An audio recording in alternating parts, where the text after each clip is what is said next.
Had I the heavens embroidered cloths, and wrought with golden and silver light, the blue and the dim and the dark cloths, of night and light and the half-light, I would spread the cloths under your feet, but I, being poor, have only my dreams.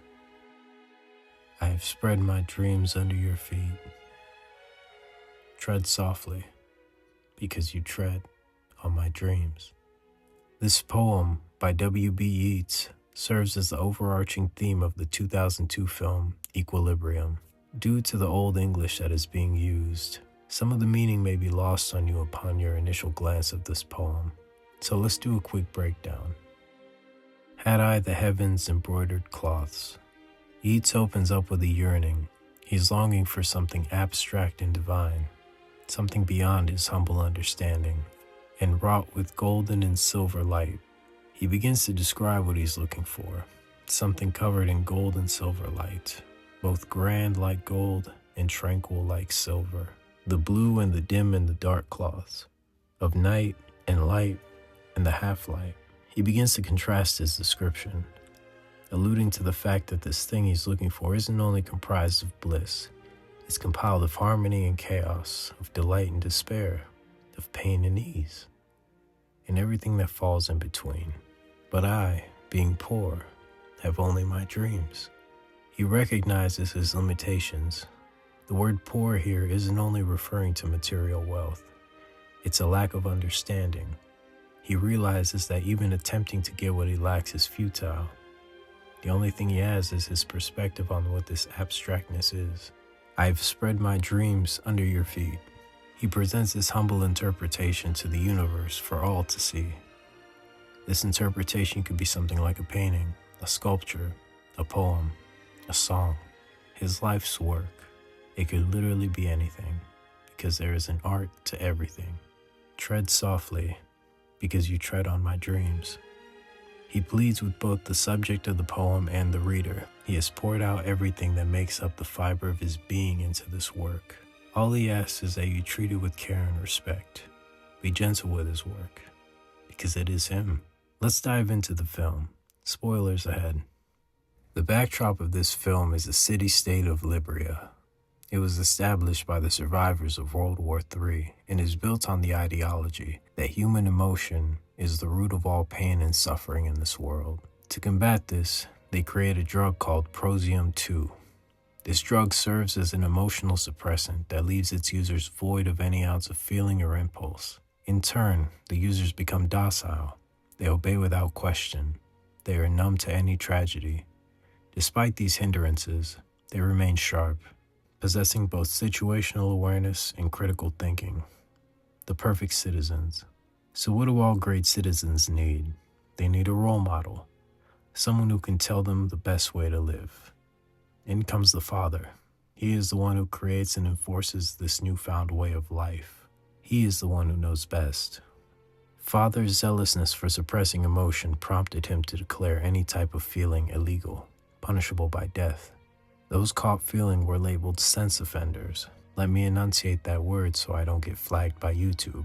To ensure that his citizens would not even have the temptation of feeling, he outlaws art. Any that was found would have to be destroyed. But like all oppressive regimes, both real and fake, they would be met with resistance. Meet the underground, a group of rebels who don't share the same sentiments as Father.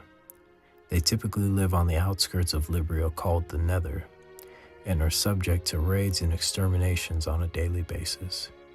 Libria's special forces, called clerics, are tasked with the sole objective of hunting down and destroying every art piece left in the New World. When they find any remaining art, they promptly torch it and send the rebels off to be executed if they were not already brutally murdered. This is where our protagonist comes in, John Preston. Creative name, I know. John is one of the highest-ranking clerics in the land, feared by his enemies and respected by his comrades. He is the poster child for ideological zeal. He is intelligent, skilled in combat, unrelenting in his pursuit, and fully propagandized.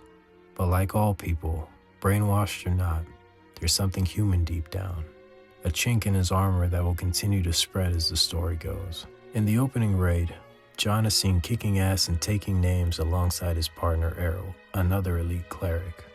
The film does a good job of implying that they've been partners for a long time, so there's a comfortable sense of familiarity between them. The raid goes as planned, and they neutralize all the rebels and find the contraband they were looking for. Contained in the stash was the original Mona Lisa painting, which they burned without hesitation. All seemed to be well. The raid was a success, and a significant one at that. Preston notices that Errol kept a poetry book from the stash. When inquiring about it, Errol explains that he will take it to evidence personally for it to be destroyed. Later on, Preston gets suspicious and begins to investigate his partner. He finds that the book was never turned in and begins to follow Errol. He finds him in an abandoned church reading the poetry from the book. As Preston walks up to confront him, Errol finishes reading the poem from the beginning of the video to Preston. Surprisingly, Preston begins to plead with Errol that he's doing the wrong thing. He regurgitates talking points about how feeling is the cause of all jealousy, war, and evil in the world, to which Errol poetically responds, "A heavy cost. I pay it gladly." After which, Preston executes him. This interaction stays with Preston. Something was off. Whether by dumb chance or providence, he accidentally breaks his daily dose of prosium and has to go without it for possibly the first time in his life. A little later on, he begins to be haunted by visions and memories of his late wife. She was convicted of being a sex offender and executed. Preston at the time supported the decision and even attended the execution. Something was happening inside of him. He felt disturbed and confused. He felt scared. He felt something for the first time. He locks back in and continues on like normal. Perhaps out of some sort of curiosity, he continues to miss his doses. New things begin to fester. He starts with small things. He finds himself rearranging his desk and admiring the sunrise. New things keep unfolding. At the next raid, he experiences remorse and regret for the people that were killed. He can barely hold it together at this point. It's only a matter of time that someone notices that he's feeling. Shortly after said raid, he finds a stash of art and music and begins to search through them before anyone else finds them. He comes across an old record. The record was Beethoven's Ninth Symphony. He begins to play the record and reaches his breaking point. Hearing music for the first time, he is overcome with emotion, moving him to tears. The rest of the film follows a pretty standard dystopian sci-fi adventure. In short, he partners with the resistance to kill Father and frees Libria from the propaganda and prosium. My intention isn't to give you a full synopsis of the film. Though a bit lengthy and detailed, I wanted to set the stage for you in order to talk about why this film is now more important than ever. It seems that no matter what part of the world you're in or time period, art is consistently one of the first things to be banned in the wake of an authoritarian regime. Why is that? Surely there are more pressing matters to attend to. But it seems as though those that want to control others view art and the search for the divine as problematic. Let's attempt to explore why. Tupac Shakur had a quote that has stuck with me for many years. In reference to his music, he said once in an interview, "I'm not saying I'm going to change the world, but I guarantee that I will spark the brain that will change the world." Many people in our modern times may see art as merely recreational, something to be consumed and forgotten. While true to some degree, that sentiment only scrapes the surface of what art has helped do for mankind. A few short examples include Leonardo da Vinci's anatomical sketches, which laid the groundwork for the study of anatomy for centuries to come. Pablo Picasso's Guernica, which became the symbol for the anti-war movement around the world. Dante Alighieri's Divine Comedy shaped Western society's views on religion, virtue, sin, and justice, much like how Wu Chenggen's Journey to the West shaped Eastern thought and philosophy. The Epic of Sundiata is often cited as one of the earliest declarations of human rights, predating Europe's Magna Carta. Even in modern day, you'll find many instances of art influencing culture and thought. For example, the manga and anime One Piece. The iconic straw hat pirate flag has become a Gen Z symbol of revolution in many countries across Asia, such as Nepal, Indonesia, and the Philippines. Banksy's Girl with a Balloon sparked much debate about the commercialization of art and elitism that plagues many of those circles. These are some to name a few. Art is dangerous. I've dismissed that saying in the past as some sort of pseudo-intellectual, performative rhetoric you would hear from a first-year college student, sipping his matcha and clutching his tote bag. But as I've gotten older and more mature, I've come to realize it as true, in spite of whoever says it. Civilizations have come and passed, thousands and thousands of years apart in every single corner of this planet, most of them isolated from one another. However, in spite of all that, we share one common denominator, and that is art. From cave paintings to the Sistine Chapel, art is at the center of what makes us all human, the longing for something we don't fully understand. One can only speculate on its origins. Maybe it's something in the way we're wired as human beings. Maybe it's the divine. No one really knows, and I'm not sure we ever will. So how does this all tie into equilibrium?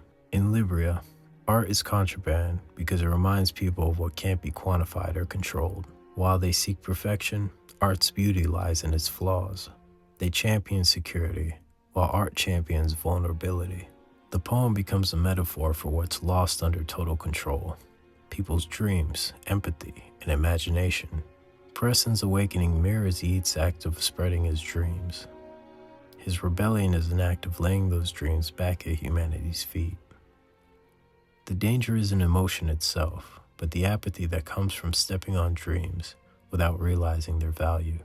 Today, oftentimes from the moment we wake up, we are being conditioned on how to think, not by dictators, but by algorithms. Algorithms that not only encourage but champion our already narrow views of the world.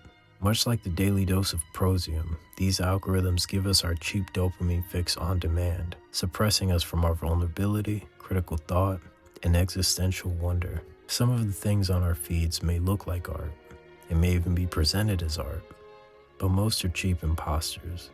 Bread and circus for the masses. Junk food for the soul. How do we take the lessons from the film and remedy our own situation? Yeats' plea, "Tread softly because you tread on my dreams," applies to us now. The dreams aren't just his or Preston's, they're ours, buried under convenience and distraction. Equilibrium shows what happens when humanity forgets that plea, when we trade wonder for order and mistake numbness for peace. The citizens of Libria destroyed art because they feared what it made them feel. We scroll past it because we're too distracted to notice. So let's make art. It doesn't have to be perfect or even understood. It just has to be made with intention and sincerity. Because creation itself is an act of defiance against apathy. That alone might be enough to nourish the soul. The poem, the film, and our reality all converge on the same truth. Emotion and imagination will always make us fragile. But they're also what makes us human. The question isn't whether art is dangerous. It's whether we've grown too comfortable living without danger.